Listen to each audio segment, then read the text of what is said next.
Assalamu alaikum, masakum Allah wa khair, and welcome back to our introduction of drama. In this lecture, we're going to be discussing the 16th century, or what is known the golden age of drama. The 16th century was well known as the golden age in all aspects, in England, of course, in all aspects of life and culture. And this is mainly due to one reason: the socio-economic change that Queen Elizabeth the Great managed to accomplish. This great queen managed to encourage discoveries and explorations. She enforced a new growing interest in learning and intellectuality, and she managed to create a unified nation. With the growing interest of learning and building new public schools, she managed to insert new curriculums concerning poetry and music into those schools. So no wonder drama found a new home in the 16th century, not only in schools, but also in universities like Cambridge. With the interludes finding their way into public schools and universities, a new brand of playwrights appeared. Students and recently graduated students started writing plays. And these plays were considered special, and they were targeting a special audience. And because of the new learning, we see drama becoming dividing again into tragedies and comedies, with the addition of a new kind of drama called historicals or chronicles. Now, in the beginning of the 16th century, these plays were poorly constructed. Tragedies were very bloodthirsty, and the chronicles were fragmented. And one reason for that is that playwrights at the time hadn't yet established a truly national drama. And the second reason was copying too much from Roman and Greek drama. No nation can hope to develop by merely imitating the works of other civilizations and other nations. So, in other words, they were not being creative. Another development that happened in 16th century drama, and perhaps the most important one as well, is the building of permanent theaters. This is the first time that we have a permanent theater since the time of the Roman Empire. Remember, the trade guilds performed on carriages in the streets, and the interludes probably performed in squares at the beginning. But now we have a permanent theater in a certain place in which plays are performed, and companies of performance started to grow up and create drama. Now, as you can see in the pictures, this form of theater is inspired by the building which is called the inn. Basically a hotel at the time, in which travelers would come. They would put their horses in the square that you can see here, and they would go and sleep for the night. Now, performers usually would come to that square and they would perform, and people from the balconies would throw them money.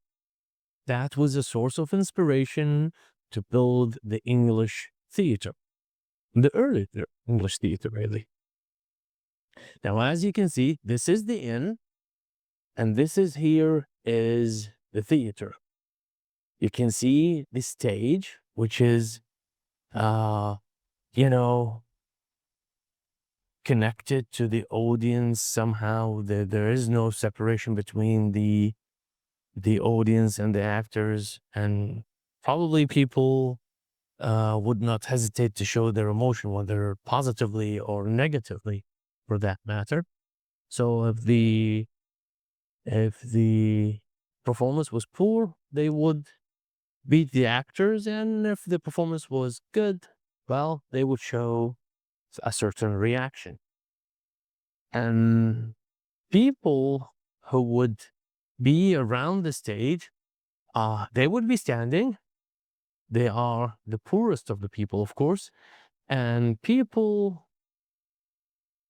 on the second, third floor, they would be, well, prestigious people, high class people, even sometimes later on royalty would attend and they would watch a play from these balconies. So, just like the Greek theaters, remember they were inspired by the geography, they were inspired by mountains.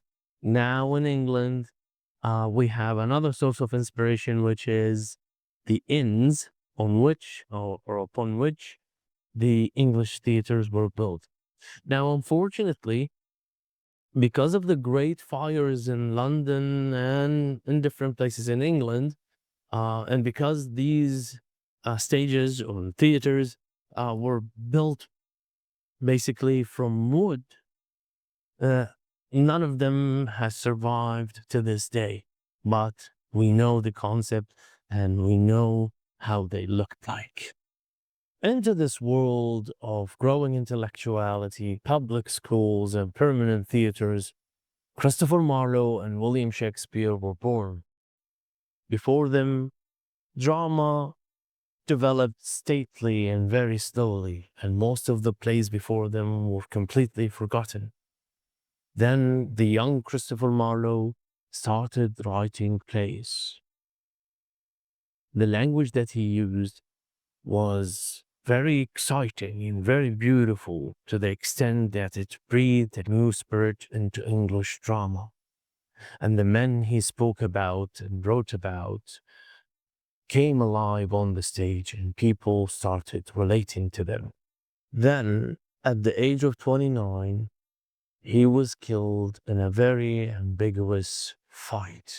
After the death of Christopher Marlowe, a new playwright appeared on the surface. This time, it's William Shakespeare.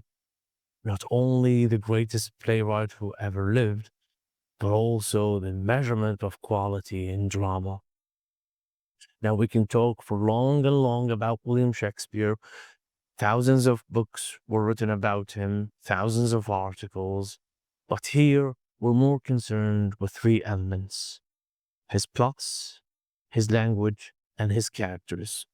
Concerning his plots, William Shakespeare wrote in various plots. He wrote in both comedies and tragedies. In comedies, his comedies are of different kinds. Some of them are very entertaining and very happy, and some of them are nearly tragic, and only by the end, by a miracle, that they end happily. And about his tragedies, well, all we can say here is that they are very sophisticated and very complex plots. And about the element of language, William Shakespeare is sometimes described as having bombastic language, and in other terms, as mellow and gentle language. And concerning the characters, although his protagonists are always noblemen, kings, princes, and aristocratic characters, but at the same time, they are very humane. They are characters that truly come alive on the stage. Characters that you can relate to them, or at least pinpoint someone who can be considered related to them. With the death of William Shakespeare, drama in the 16th century entered a state of decline, a decline that would last up to the end of that century. This is, of course, due to political and social aspects that we're not concerned with in this video. Hopefully, in the next and upcoming lectures, we will be discussing Christopher Marlowe and his play Dr. Faustus. So wait for us in the upcoming videos. And with this, we've come to the end of our lecture. Thank you very much indeed.